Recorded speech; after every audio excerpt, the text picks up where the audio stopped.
D'où vient l'origine de toutes nos souffrances, de toutes nos émotions négatives et pourquoi nous réagissons différemment les uns des autres en fonction des situations, qu'elles soient identiques à chacun, nos réactions vont être différentes. C'est ce dont on parle dans ce podcast.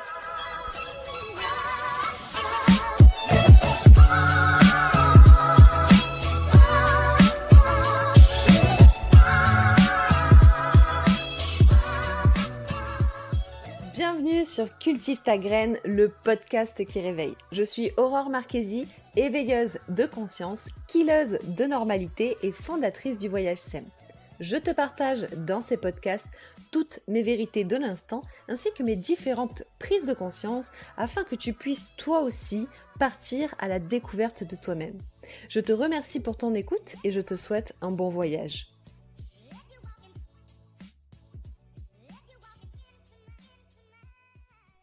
Bonjour, bienvenue sur ce podcast dédié aux blessures de l'âme. C'est un sujet qui me passionne énormément, étant donné que pour moi, c'est vraiment un pilier vers le développement de soi. On parlera dans d'autres podcasts des blessures plus générales par rapport aux mémoires cellulaires. Comme toujours, je partage ma vision des choses par rapport à mes expériences, mes compréhensions et mes prises de conscience à moi. Et après, toi, tu vois simplement comment ça résonne en toi.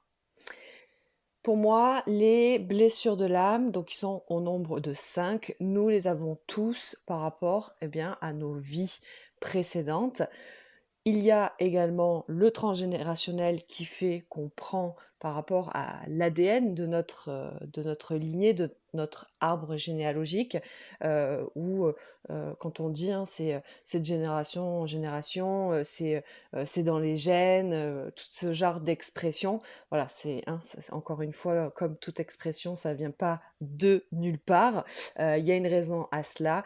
Et donc voilà, pour moi, les blessures vont au-delà. C'est vraiment tout ce qui se cristallise. Donc, on a les blessures de l'âme, on a les blessures de l'enfance, on a les blessures par rapport à nos vies antérieures, par rapport au transgénérationnel. Bref, on a tout un panel de blessures, donc j'en parlerai plus tard dans d'autres podcasts. Mais ici, on va déjà aborder les blessures de l'âme. Donc, les 5 blessures qui empêchent d'être soi-même de Lise Bourbeau. Vous avez le livre de Lise qui explique à merveille les 5 blessures qui sont donc le rejet, l'abandon, l'humiliation, la trahison et l'injustice.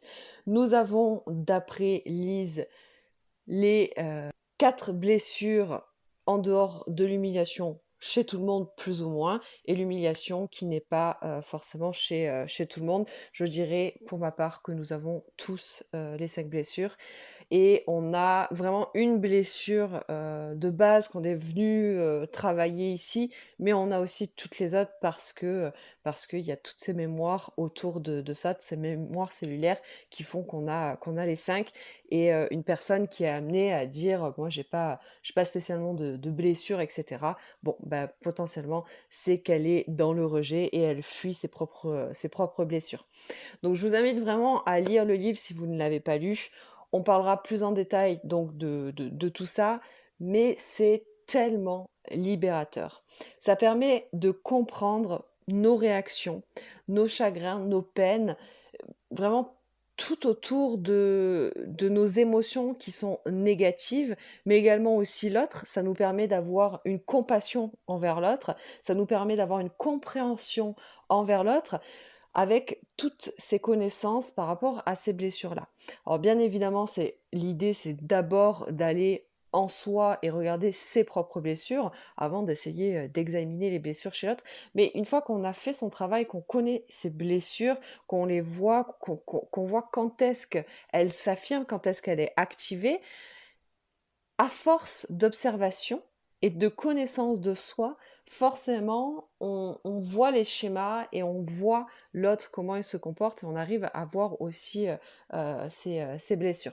Donc toutes les blessures sont activées par l'un des parents. Donc je ne rentrerai pas dans les détails, mais nous avons choisi de venir expérimenter toutes ces blessures. Nous avons choisi nos parents, nous avons choisi tout ça. qu'importe la croyance, le fait est que c'est un des deux parents qui va venir activer. Donc pour toutes les blessures, ça se passe dans l'enfance, ça se passe très jeune, et c'est le père ou la mère qui va venir activer cette blessure. Et ensuite, tout au long de notre vie, on va avoir des événements, des situations, des personnes qui vont venir appuyer sur cette blessure pour nous rappeler à quel point elle est là, parce que si en fait quand on ne sait pas ce qu'on ne sait pas, donc si je ne ressens pas la douleur, je ne peux pas savoir que j'ai mal. Donc certaines personnes et situations vont venir appuyer là où ça fait mal pour venir vous rappeler, nous rappeler que effectivement il y a quelque chose à régler ici. C'est pas normal que j'ai mal, c'est pas normal que je sois en réaction, et ça c'est ce qu'on va voir tout au long de ce podcast. Alors dans les blessures, nous avons le rejet. Le rejet, c'est activé par le parent du même sexe et il va venir apporter le masque du fuyant, c'est-à-dire que la personne qui a la blessure du rejet, elle va fuir les situations avant de se sentir rejetée. Elle va également potentiellement rejeter l'autre, ce qui va la ramener à sa propre blessure. Donc il va y avoir toujours ce côté rejet et ce côté fuyant. C'est quelqu'un qui va fuir les discussions, fuir tout ce qu'il peut, hein. Il a vraiment le masque du fuyant. Et il y a plusieurs critères qui sont donnés, que ce soit des critères de caractère, des critères physiques. La personne qui a la blessure du rejet, par exemple, elle va être détachée matériellement, elle va être plutôt dans la perfection. Elle va avoir des phases d'amour profonde et de haine profonde. Elle ne croit pas qu'elle a le droit d'exister. Elle se sent rejetée de tout le monde. Elle a parfois des difficultés sexuelles, etc., etc., etc. Il y a aussi des critères basés sur le physique, etc. Vraiment, je vous invite à aller approfondir vraiment tous ces sujets dans le livre de Lise Bourbeau, Les 5 blessures de l'âme. Et au-delà de juste le lire, hein, c'est d'appliquer. Parfois, votre blessure va être évidente, vous allez le voir tout de suite, comme parfois il se peut aussi que vous soyez complètement dans le rejet de cette blessure. Alors, nous avons également la blessure de l'abandon. La blessure de l'abandon, elle est activée par le parent du sexe opposé et on va avoir le masque du dépendant qui va donc amener à une dépendance, qu'elle soit une dépendance affective, un besoin de présence, d'attention, d'amour, de soutien, de reconnaissance, donc de difficulté à décider les choses seul parce qu'on a besoin des autres, on a besoin de demander conseil, même si on ne va pas forcément les suivre, on a besoin de l'autre, on a une dépendance. Il peut y avoir aussi des dépendances à la drogue et toute autre addiction, la cigarette, etc. La blessure de l'humiliation, généralement, elle va être activée par la mère, mais il se peut que ce soit le père. Ça va être la personne qui va s'occuper vraiment de l'enfant, notamment sur le plan physique. Et ça va amener l'enfant à porter le masque du masochiste. Donc il va avoir tout un comportement autour de l'humiliation, donc il va avoir honte de lui-même, il va avoir peur des autres, peur de faire honte, il n'aime pas aller vite, il connaît ses besoins mais il ne les écoute pas, il prend tout sur son dos, il contrôle pour éviter justement d'avoir honte. Tout ce qui va toucher à la honte, il va l'éviter, ça peut même l'amener à avoir un comportement aussi de fuyant parce que voilà, il a toujours peur d'être dans cette honte, mais il va être aussi avec ce côté masochiste où il va avoir des comportements et des attitudes où lui-même il peut aussi aller vers des situations où il va être amené à se faire du mal. Il va aussi humilier l'autre parce que dans toute blessure, hein, j'abandonne, je rejette et j'humilie, je trahis, etc. L'autre, c'est quelque chose que je me fais envers moi aussi parce que c'est quelque chose que j'ai connu, que je connais, qui sont dans mes mémoires, c'est dans mes cellules. Je porte cette blessure de l'humiliation, donc je vais être aussi amenée à humilier l'autre.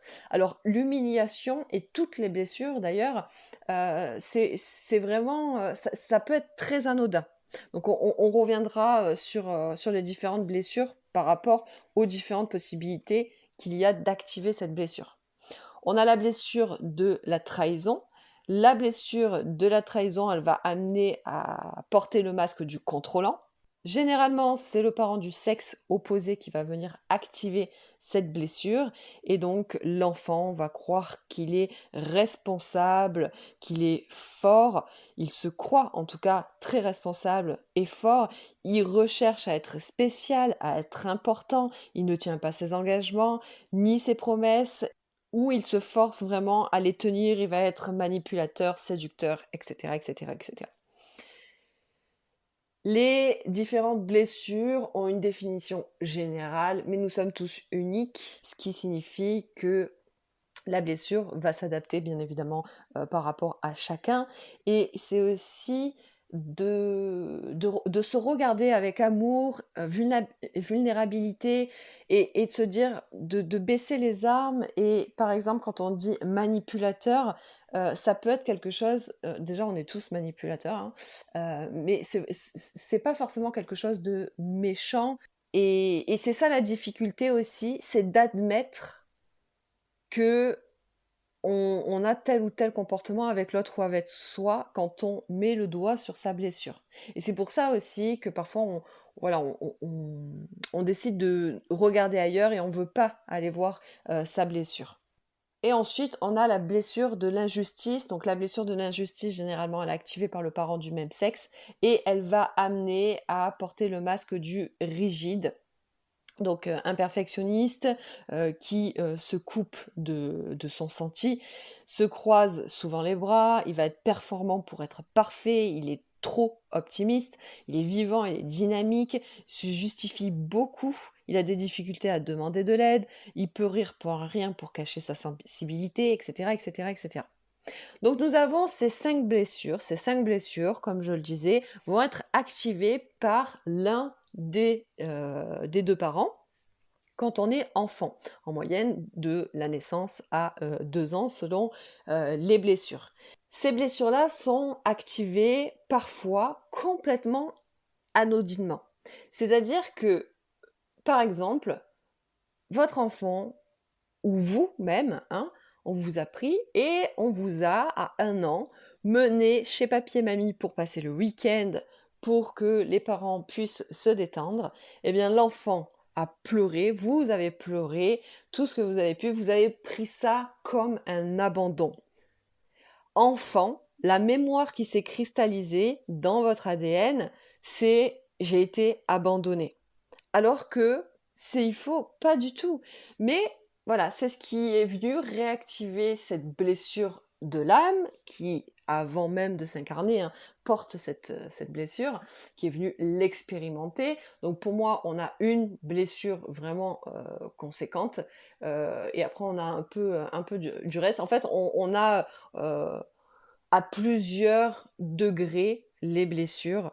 On peut avoir, alors je vais parler en pourcentage, mais qui ne sont pas du tout fondés, hein, mais je peux avoir 60% la blessure de l'abandon, 20% le rejet, 5% l'injustice, 10% la trahison, enfin voilà, vous voyez un petit peu l'idée. Et en fait, tout au long de notre vie, il y a des situations comme ça qui vont venir nous rappeler, même si cette mémoire, elle est complètement inconsciente, on se rappelle même plus que ce jour-là, on avait pleuré parce que nos parents ont juste voulu aller passer un week-end tranquillement et que nous avons, en tant qu'enfants, perçu ça comme un abandon. Ça a été un déclencheur et c'est ce qui a provoqué tout le fil conducteur de notre vie parce que nous avons reproduit ce schéma sans cesse. Je porte par exemple la blessure de l'abandon. Alors j'ai l'abandon, le rejet, j'ai l'humiliation et un peu moins la trahison et l'injustice. L'humiliation, j'ai mis longtemps à accepter que je porte cette blessure. L'abandon, j'ai très vite compris que je portais l'abandon. Ça, c'était plutôt simple à savoir. Parce que tout simplement, quand j'étais enfant, voilà, donc mon père est parti et puis ça s'est reflété un petit peu tout le long de ma vie. C'est quelqu'un que je connais et cetera, mais je n'ai jamais, vécu avec lui et voilà, donc ça a été un abandon qui était très douloureux parce qu'il y a tout un vécu aussi, autour de ça et en fait, toute ma vie a été basée sur, entre autres, cette blessure-là. Alors vu que je porte le rejet et d'autres, forcément, il y a eu un mélange de tout ça. Mais si on prend uniquement, l'abandon, eh bien je me suis moi-même, abandonnée. J'ai rejeté des gens, que ce soit des amitiés, que ce soit des relations, qu'importe. J'ai rejeté avant même que l'on m'abandonne. J'ai préféré abandonner moi, pour ne pas me faire abandonner. Quand des amis on partait en soirée, par exemple, et qu'elles ne m'avaient pas appelée, je pouvais être super triste chez moi parce que j'avais pris ça pour un abandon. J'ai été abandonnée par mes amis sont partis sans moi. Je suis abandonnée. Et tout un tas de situations comme ça où à chaque fois ça me ramenait à ma blessure de l'abandon. Soit je la vivais par rapport à des éléments extérieurs, soit moi-même je me la faisais vivre par rapport à mes propres décisions.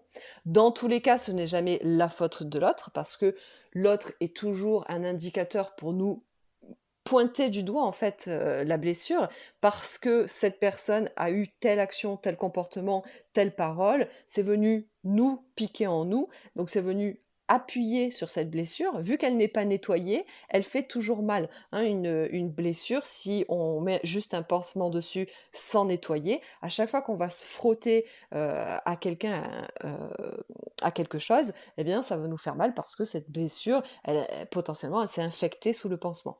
Alors que si on est venu d'abord nettoyer cette blessure et qu'ensuite on est venu y mettre un pansement, elle va guérir, elle va se soigner, elle va cicatriser. Ça peut être sensible tout au long de notre vie, mais ça ne fera pas mal. C'est exactement la même chose avec la blessure. Et les gens autour de nous, c'est juste des indicateurs pour venir appuyer sur la blessure. Et on en reparlera. L'ego, lui, c'est comme si c'était votre armure, votre protection.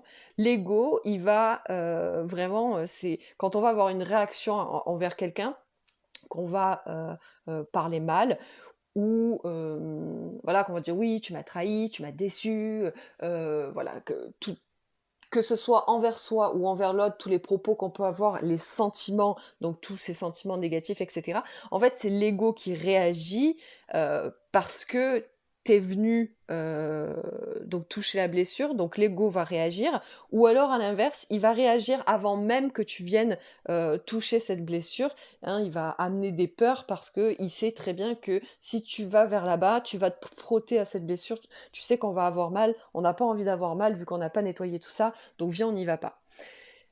L'idée, c'est justement, comme je disais, de nettoyer cette blessure. Parce qu'une fois qu'elle est nettoyée, ben même si elle reste sensible, elle est plus douloureuse.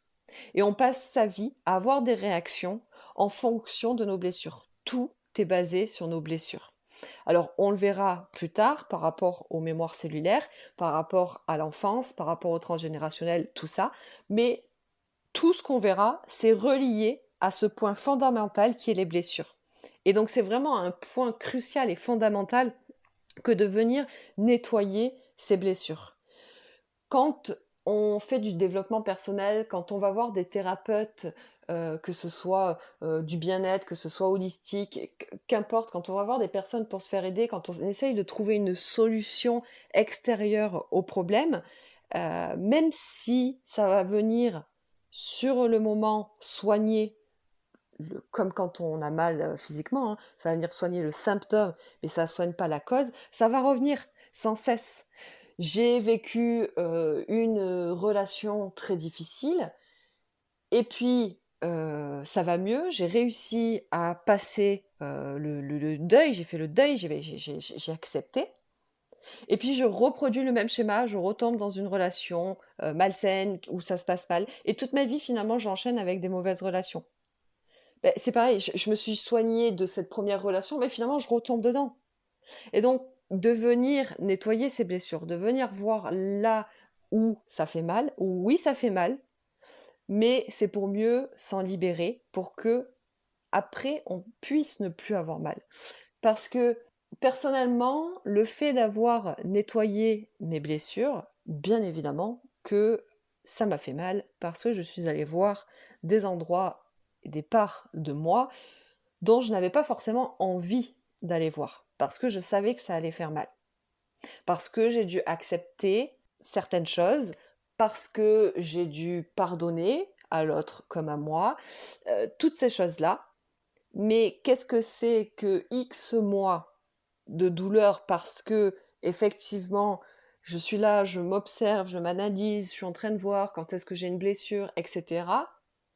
versus 80 ans de bonheur.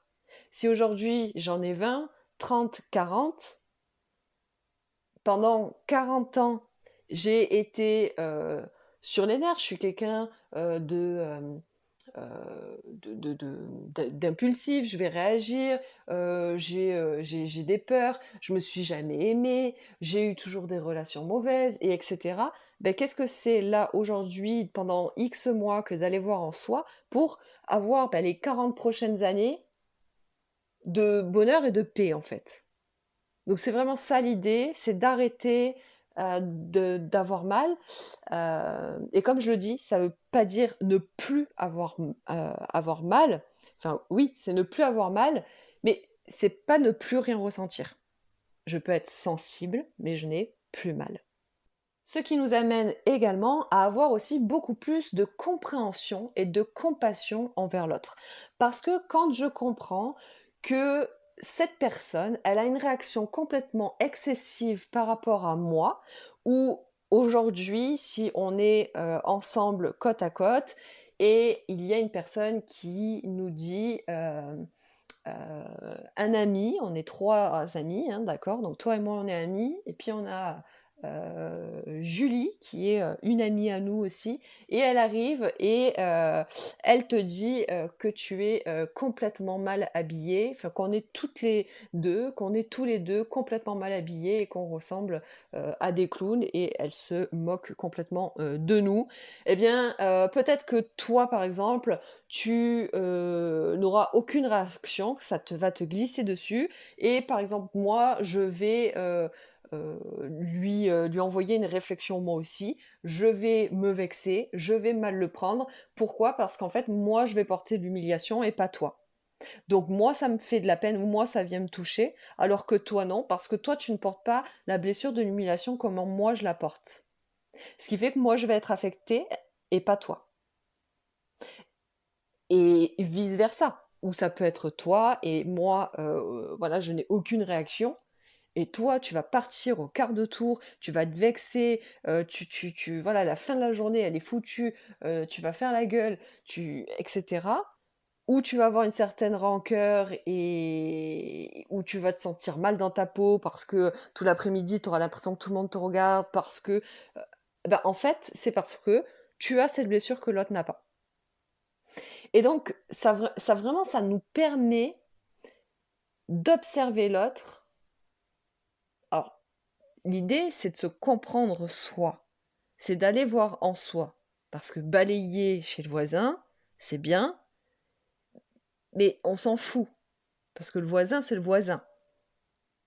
Si je vais balayer devant chez mon voisin et jamais devant chez moi, ce sera toujours sale. Je m'en fiche que chez mon voisin, ce soit propre. Ce que je veux, c'est que chez moi, ce soit propre. Donc, c'est de soi regarder en soi. Et ensuite, et à force d'observation, naturellement, aujourd'hui, naturellement, je peux voir chez les personnes quelle est la blessure qui est activée quand on est en train de discuter. Et sans parler d'émotions négatives, si la personne, elle va être, je la sens, voilà, elle va être dans le contrôle, etc. Elle veut que tout soit parfait. Voilà, qu'importe en fait son comportement. Si par exemple elle est dans le contrôle, eh bien elle a la blessure de la trahison. Qu'importe en fait le comportement de l'autre, en fonction, voilà, que ce soit le côté perfectionniste, que ce soit le côté je ne parle pas, je fuis, j'essaye de détourner la situation. Euh, En fait, qu'importe le comportement et l'attitude de l'autre, rien qu'à sa façon de parler, de se tenir, etc., on voit la blessure chez l'autre. Alors, comme je l'ai dit, et je le répète parce que c'est très important, le but, c'est pas l'autre, c'est soi. Mais à force de s'observer soi, on arrive à observer l'autre. Quand je m'observe moi, mes blessures sont toujours là. Et elles seront toujours là jusqu'à la fin de ma vie. Le but, c'est pas, et on ne peut pas, ne, ne plus les avoir. Si je me suis coupée, que j'ai donc une grosse blessure, j'ai une cicatrice jusqu'à la fin de ma vie. Je me suis fait par exemple opérer, j'avais 8 mois, j'ai toujours la cicatrice 33 ans plus tard. Et je l'aurai jusqu'à la fin de ma vie. Donc la cicatrice, on l'aura. La blessure, on l'aura toujours. Maintenant, elle peut ne plus faire mal et être simplement juste sensible. À force d'observation, quand je m'observe, il se peut que je réagisse à quelque chose que l'on va me dire ou à un événement où je me vois réagir et je vois que c'est mon ego qui réagit en fonction, en rapport de ma blessure qui est activée. Je le vois. J'ai réagi, je ne vais pas culpabiliser parce que c'est rentré dans un autre schéma. Je ne culpabilise pas. C'est ok, je t'ai vu là. Hein. Ah, ça t'a piqué, hein? Allez, viens, on va discuter. Et je vais discuter avec moi. Donc si tu me suis, je vais discuter avec Coco. Donc Coco qui est mon ego. Et on va discuter ensemble parce que lui, c'est mon indicateur. C'est lui qui vient me dire, qui soit me fait fuir parce qu'il sent que on va venir activer ma blessure, soit il va me défendre parce qu'on a touché ma blessure. Donc c'est lui qui réagit. Alors dans ces moments-là, je vais discuter avec lui. Mais ça ne veut pas dire que j'ai pas réagi. Mais je vais pas nourrir. Il se peut que, par exemple, pour moi qui porte la blessure de l'abandon, une rupture amoureuse me fait complètement sentir l'abandon. Avant, c'est quelque chose que je sentais profondément, qui m'amenait donc beaucoup de tristesse, etc. Et ce qui fait que j'ai toujours eu du mal avec les ruptures, même si c'est moi qui décidais de mettre un terme à cette relation, parce que une fois que la personne elle partait faire sa vie, même si c'est moi qui avais pris la décision, je sentais ça comme un abandon. Quand j'ai compris que j'avais l'abandon, j'ai accepté mes blessures, j'ai accepté mon chagrin.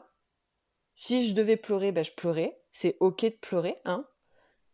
Je sais que là, ce qui me fait pleurer, c'est que j'ai l'impression que je me fais abandonner, mais je suis consciente aussi que c'est pas vrai. C'est pas le cas. Je suis pas en train de me faire abandonner parce que je peux pas être aimée, parce que je suis pas assez bien pour être aimée, ou je ne sais quoi, que ma blessure va venir, le discours en fait que ma blessure va venir insérer en fait dans ma tête, il va y avoir tout un discours autour de cette blessure. Donc par exemple, l'abandon, t'es pas assez bien, en référence toujours aux parents, à ce qui s'est passé enfant, et qui du coup s'est multiplié, s'est additionné au fil du temps. Chaque abandon perçu, eh bien, ça ramène à un manque d'estime parce que peut-être que voilà, moi je suis pas faite pour être aimée. De toute manière, déjà même à ma naissance, j'ai été abandonnée parce que en fait on m'aimait pas, parce que voilà. Et en fait, c'est tout un discours qui se crée. Et il peut être inconscient. Là, tout ce que je vous dis, c'est des choses que je suis allée voir en moi. J'ai discuté avec moi. Vraiment, je suis allée au plus profond de moi. Ça n'a pas été facile parce que c'est pas facile d'admettre forcément tout ça. C'est pas facile de comprendre et d'observer ces schémas et vraiment le plus difficile, entre guillemets, c'est de l'accepter parce que de se dire, ok, ben, en fait, ça, déjà, nous sommes créateurs. Alors, je ne vais pas là tout, tout déballer ici parce que sinon, ça va être compliqué. Mais en plus de ça, on est créateurs, donc il faut accepter que c'est nous qui avons créé cette situation, etc., etc. Donc, bref, il y a encore aussi tout un tas de choses derrière. Mais on en parlera dans d'autres épisodes. Mais voilà, c'est du coup de se dire, c'est ok, là j'ai réagi, je sais que c'est parce que il y a la blessure de l'abandon. Non, ça veut pas dire quand même pas ou que ceci est. C'est aussi comme ça, c'est ok.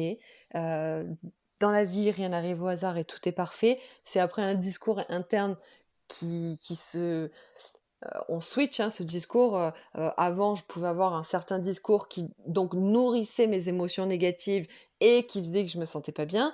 Aujourd'hui, même si je vais être en réaction, déjà je vais réagir sur le coup et tout de suite après, je conscientise, je porte mon attention sur mon comportement. Je me dis, ok, là, t'as vu que en fait, pourquoi t'as réagi comme ça? Pourquoi t'as monté le ton? Serait-ce que monter le ton? Ah, ok, ça a touché cette blessure-là. D'accord.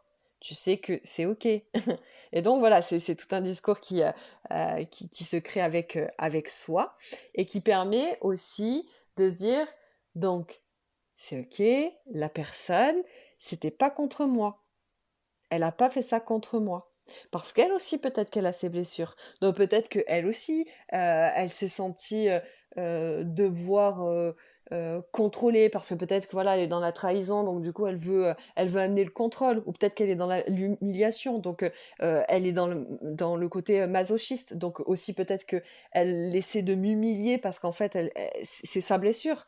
Donc donc etc etc etc. Et donc après c'est vraiment tout un discours qui se crée à l'intérieur de soi pour apaiser cette blessure et pas à pas la soigner, la nettoyer pour qu'elle ne soit plus que cicatrice et sensible et plus une plaie ouverte qui fasse mal.